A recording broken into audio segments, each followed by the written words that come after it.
you and your family are going broke right now, and you don't even know it. When the gold standard was set in place, the price of gold remained a constant $20.65 per ounce, and this price fluctuated only 1 penny over the years 1833 to 1890. That means that for 57 years, the US dollar was literally as good as gold. And that's how the United States currency was designed to be from the very beginning.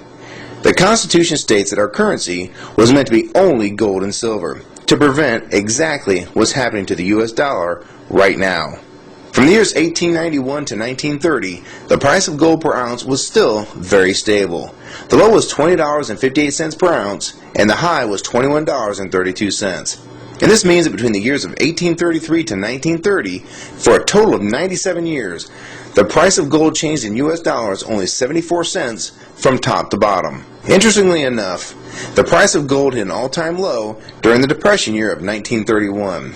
And many people believe this was done on purpose by the newly formed Federal Reserve to really twist the knife in the economy of the day, by reducing the total amount of money in circulation and thus making even the smallest amount of money very tough to come by. There is a common mistake by some people to think that the Great Depression is why the Federal Reserve was created.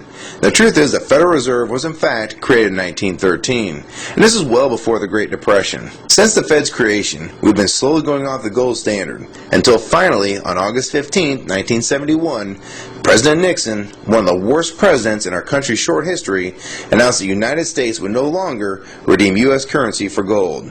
And this was the final step in abandoning the gold standard. What is important is to visually see the devaluation of the US dollar since we were taken off the gold standard. Keep in mind the price of gold really doesn't go up or move, it has historical value. It is extremely consistent. So instead of seeing this as the price of gold going up, you need to see this as the value of the dollar dropping like a rock. The price of gold has been flying right now. It has recently been as high as $1,030 an ounce, all the way down to $870 an ounce.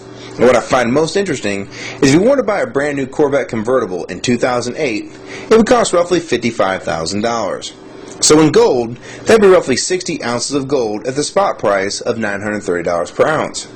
So at the time when gold was $930, you could basically take 60 1-ounce gold coins, cash them in, and buy that very same car.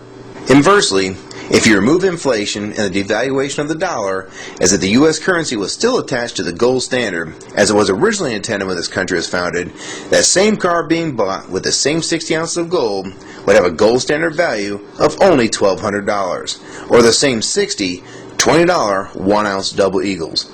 So if that car price today is $55,000 and the gold standard value is $1,200, this means that we're sitting on roughly $53,800 inflation over the last 100 years for a $1,200 item.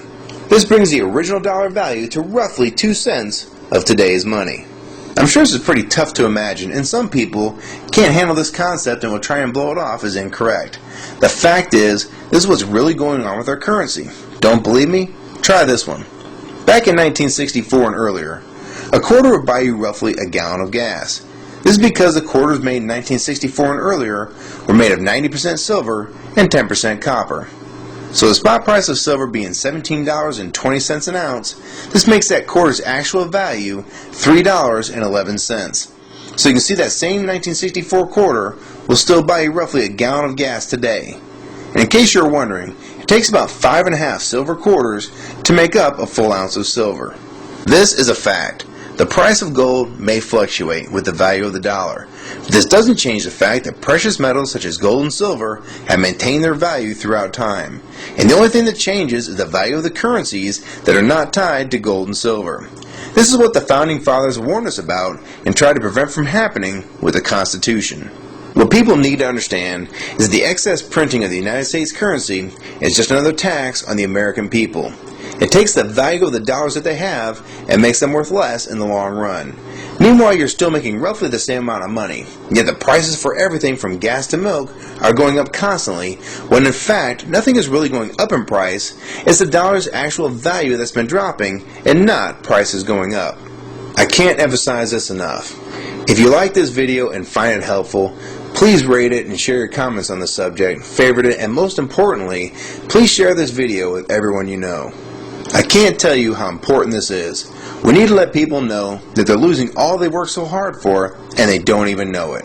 And only with your support and help can videos like this be seen by people that really need to see what's going on with their money and the economy of the United States. So please help support this channel and others like it.